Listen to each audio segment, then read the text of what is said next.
everyone, welcome to my YouTube channel TMICM Trading। इस वक्त हम हैं अपने टर्मिनल पर और मैं आपको लेकर चलता हूं अपने चार्ट की तरफ, गोल्ड के चार्ट की तरफ, जहां पे हम लिक्विडिटी को किस टाइम फ्रेम में किस तरह आइडेंटिफाई किया जाता है उसको यहाँ पे आपको समझाने की कोशिश करता हूं। पिछली वीडियो के अंदर हमने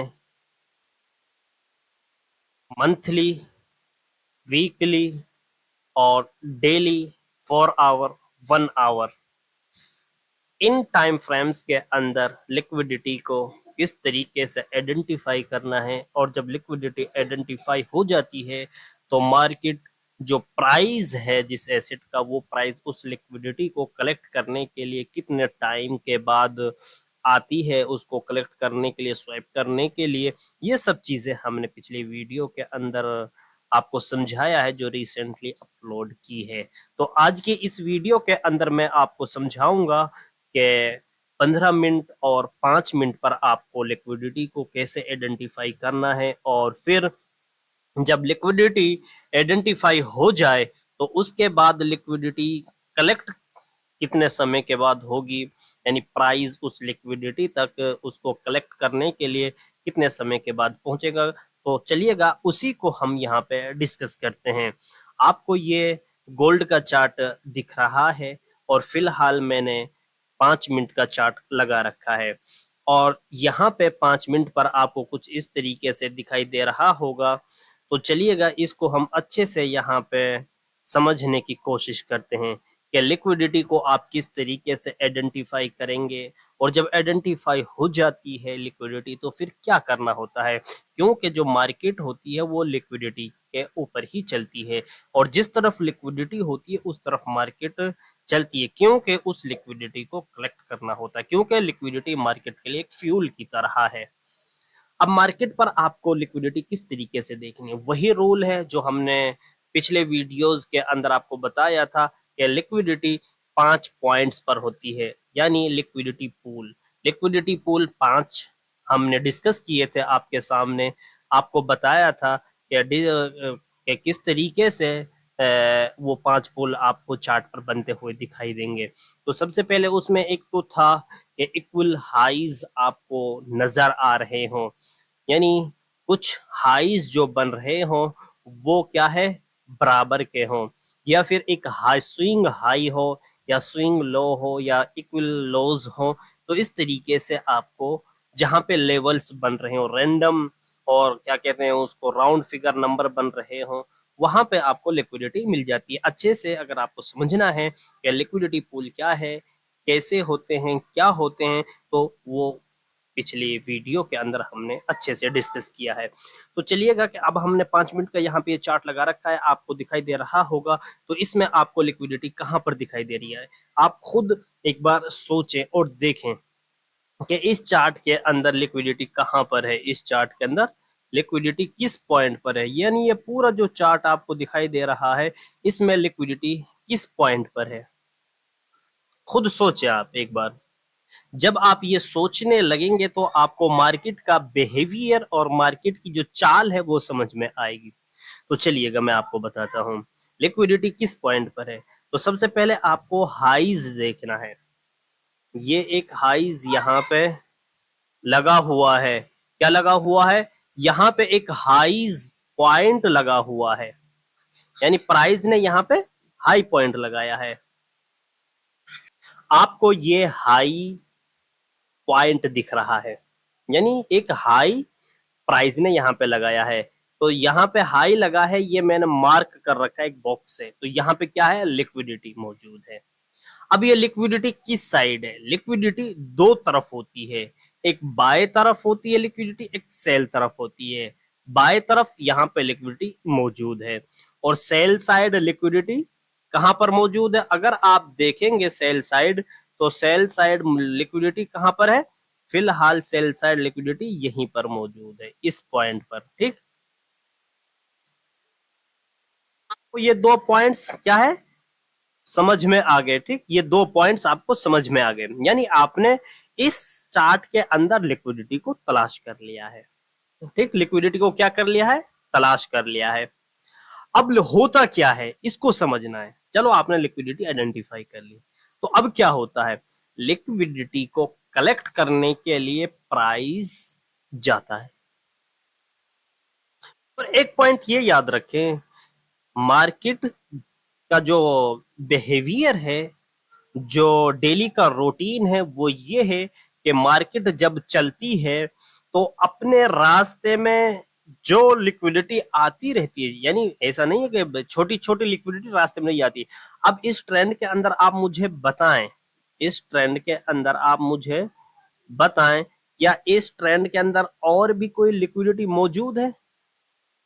यस, मौजूद है, अवेलेबल है। जैसे ये एक लिक्विडिटी यहाँ पे आपको देखने को मिलेगी। ठीक, और इसी तरीके से एक लिक्विडिटी आपको यहाँ पे भी देखने को मिलेगी, और इसी तरीके से आपको ये लिक्विडिटी देखने को मिलेगी। यानी इन पॉइंट्स पर क्या है, लिक्विडिटी अवेलेबल है। क्या है, लिक्विडिटी अवेलेबल है। ठीक, समझ में आ गया आपको? अब क्या होगा, यहां पे प्राइस है, इस पॉइंट पे क्या है, प्राइस है, इस पॉइंट पे फिलहाल प्राइस है।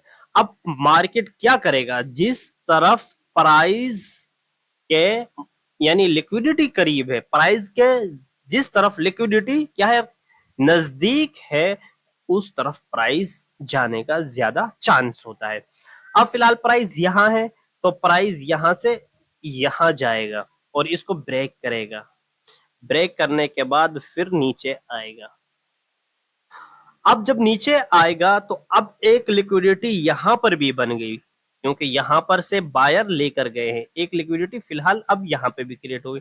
तो प्राइस ऐसा होता है कि इसको भी ले ले और फिर इसी के साथ फॉलो थ्रू में इस बड़ी लिक्विडिटी को भी ले ले, फिर प्राइस ऊपर की तरफ निकलेगा।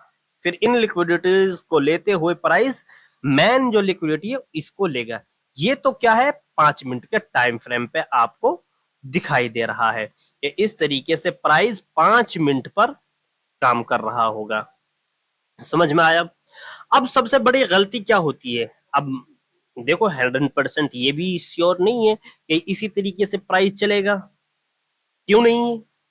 क्योंकि मैंने सिर्फ अभी एक टाइम फ्रेम पे देखा है, और अक्सर रिटेल ट्रेडर यही गलती करते हैं, वो सिर्फ एक ही टाइम फ्रेम पर चार्ट की एनालिसिस करते हैं, लिक्विडिटी को ढूंढते हैं, सपोर्ट एंड रेजिस्टेंस जो भी उनको समझाया जाता है वो एक ही टाइम फ्रेम पर क्या है, एनालिसिस करते हैं मार्केट की। और ऐसा नहीं करना चाहिए।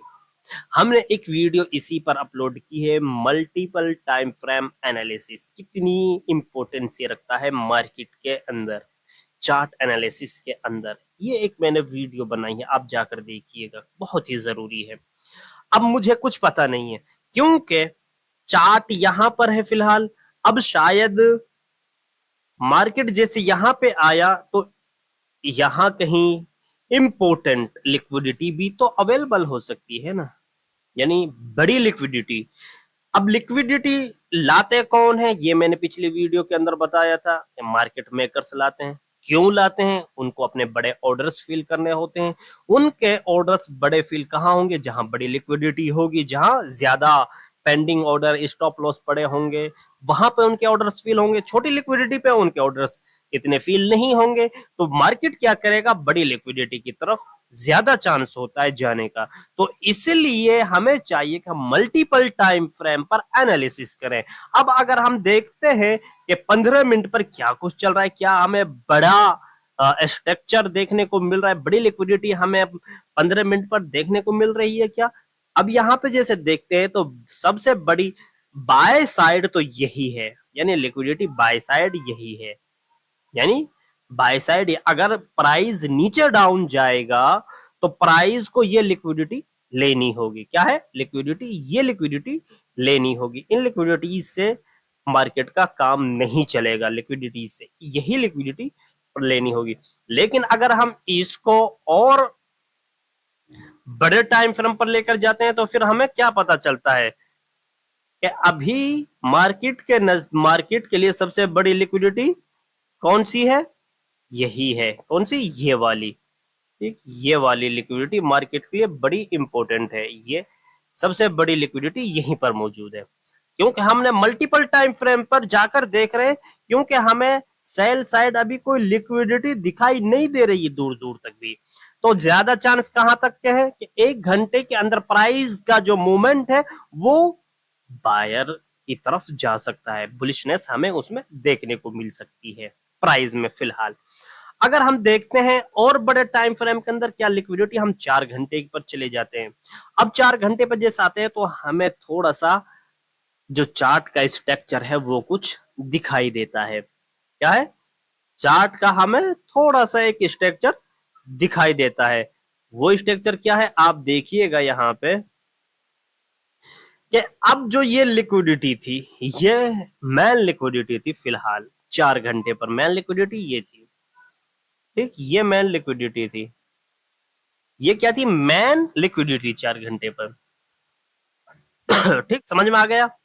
क्योंकि बायर्स यहां से प्राइस को ऊपर लेकर गए थे, प्राइस को ऊपर लेकर गए थे, प्राइस को ऊपर लेकर गए थे इस तरीके से। अब आप देखिएगा जब प्राइस ऊपर की तरफ जा रहा है तो प्राइस नीचे की तरफ आ रहा है। तो इस तरीके से लिक्विडिटी यहाँ पे बनाता हुआ प्राइस जा रहा है इस पॉइंट पे, यानी वो लिक्विड नीचे, फिर ऊपर लिक्विडिटी ली, फिर प्राइस ऊपर निकला, फिर लिक्विडिटी को कलेक्ट किया इस पॉइंट पर और फिर नीचे आया। अब यहाँ पे मैन क्या है? वही जो मैंने इस पॉइंट पर।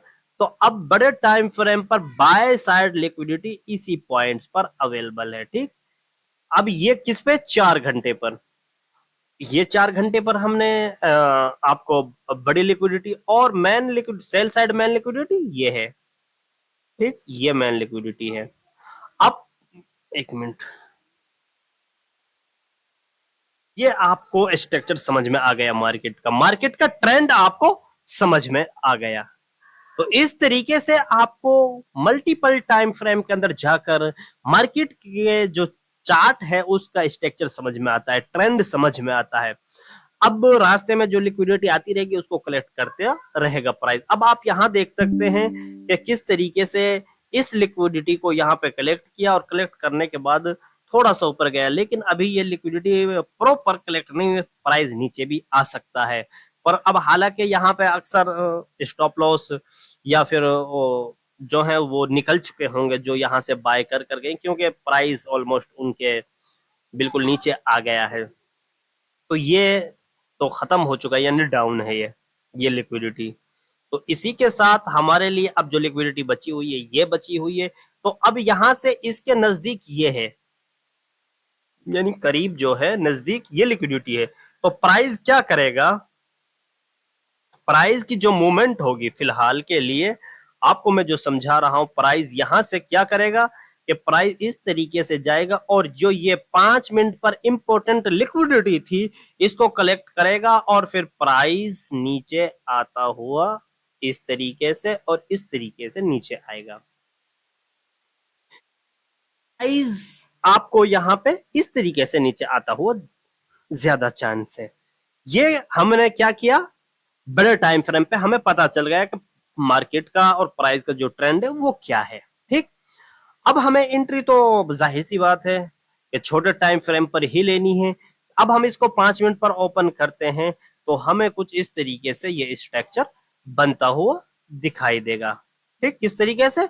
इस तरीके से हमें ये स्ट्रक्चर बनता हुआ दिखाई देगा। समझ में आ गया? यानी ये हमारे लिए 5 मिनट पर इंपॉर्टेंट क्या है? लिक्विडिटी है। इसको कलेक्ट करने के लिए प्राइस यहां से जरूर ऊपर की तरफ जाएगा। तो अब इसमें आप एंट्री बना सकते हैं। अब एंट्री बनाने के जो रूल्स हैं वो आपको फॉलो करने होंगे, TMICM के जो रूल हैं।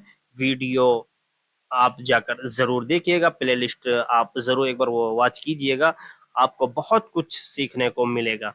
तो इस तरीके से अब मैं यहाँ पे अगर एंट्री भी बनाऊंगा तो किस तरीके से बनाऊंगा?